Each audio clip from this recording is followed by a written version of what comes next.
Welcome back to the channel, friends. I'm so glad to have you here once again as we explore one of the most profound and unavoidable truths of life, the reality of impermanence. It's a concept that we encounter constantly, yet one we often resist deeply.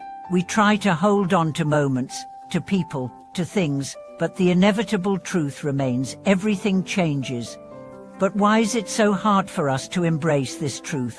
Why does impermanence often feel like a threat rather than a natural part of existence? And how can we, as individuals, truly come to terms with change without losing our sense of peace, stability and joy? Today, we will dive deep into these questions, exploring the Buddhist perspective on impermanence and how this teaching, when understood deeply, can transform the way we live.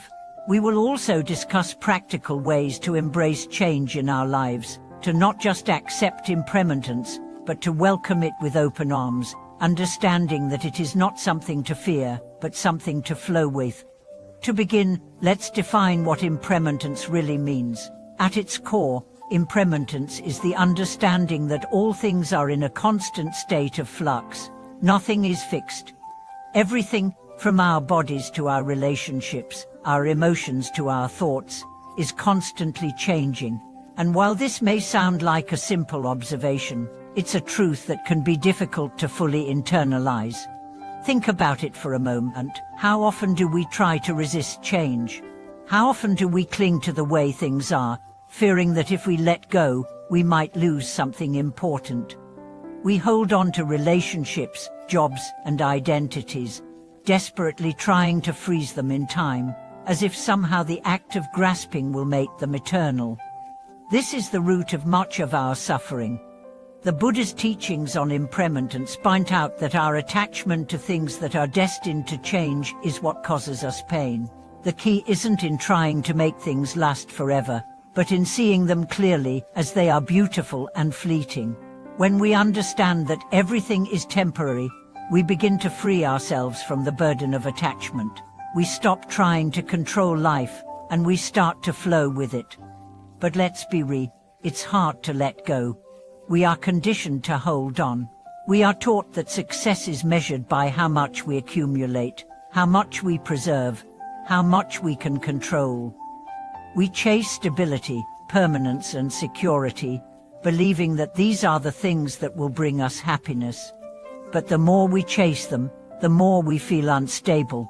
The more we try to hold on to people, to possessions, to moments, the more we feel the underlying anxiety of knowing that these things will one day slip through our fingers. It's a paradox. The more we try to hold on, the more we suffer. This is where the wisdom of impermanence comes in. When we truly understand that everything changes, we stop trying to control the uncontrollable. We start to embrace life as it is, appreciating the moments we have without trying to make them last forever. We learn to let go, to accept, and to allow the natural flow of life to unfold. It's like the seasons. We know that winter will eventually give way to spring, and that the leaves will change color and fall.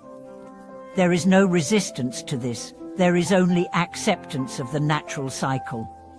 In the same way, we are invited to live in harmony with the flow of life, knowing that the changes we experience are not disruptions, but part of a larger, beautiful process.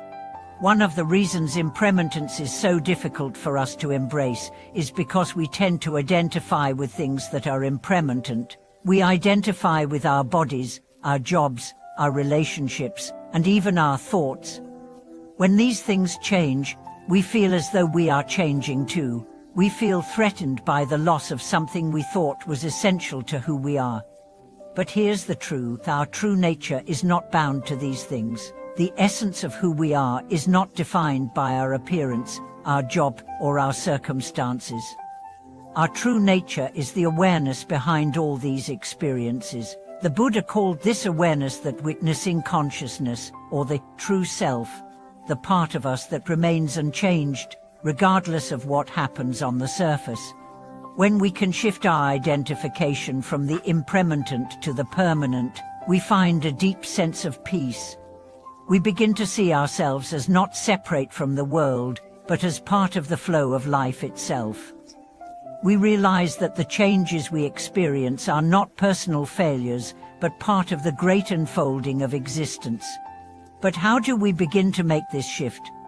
How do we learn to embrace impermanence rather than fear it? The first step is awareness.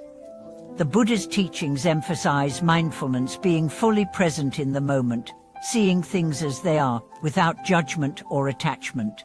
This means being aware of our thoughts, feelings, and experiences as they arise, without getting caught up in them. Instead of resisting change, we observe it.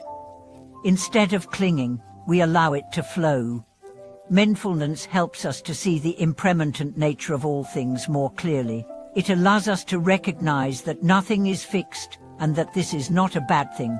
It's simply how life works.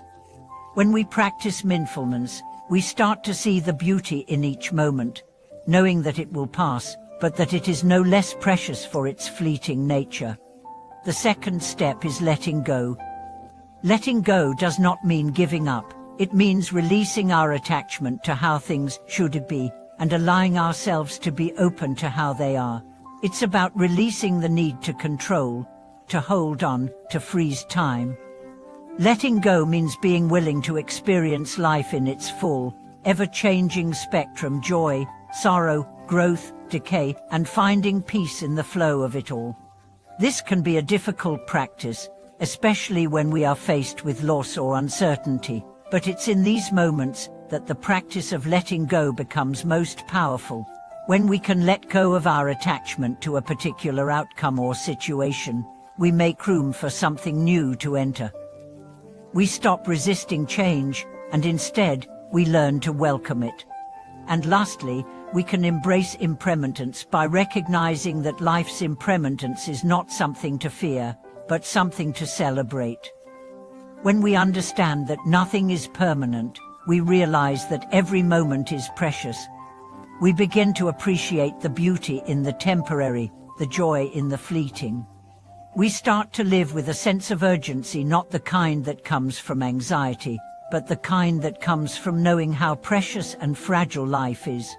We cherish the people we love, not because we fear losing them, but because we understand how lucky we are to have them here with us, even for a short time. We enjoy the beauty of the seasons, not because they will last forever, but because they are here now, and we can experience them fully in this moment. When we embrace impermanence, we begin to live more fully. We let go of our attachment to the past and future, and we start to experience life as it is, alive, vibrant, and constantly changing. This doesn't mean we become passive or detached. On the contrary, it means we engage more deeply with life. Knowing that each moment is unique and precious, we are fully present in our relationships, in our work, in our experiences, because we understand that they are not guaranteed to last. So, are we ready to embrace change? Are we ready to let go of our fear of impermanence and open ourselves to the beauty of each moment, just as it is? Thank you so much for watching this video. If you found value in today's message, if it's resonated with you, or if you've experienced your own struggles with impermanence, I invite you to share your thoughts in the comments. Let's create a space for conversation and connection.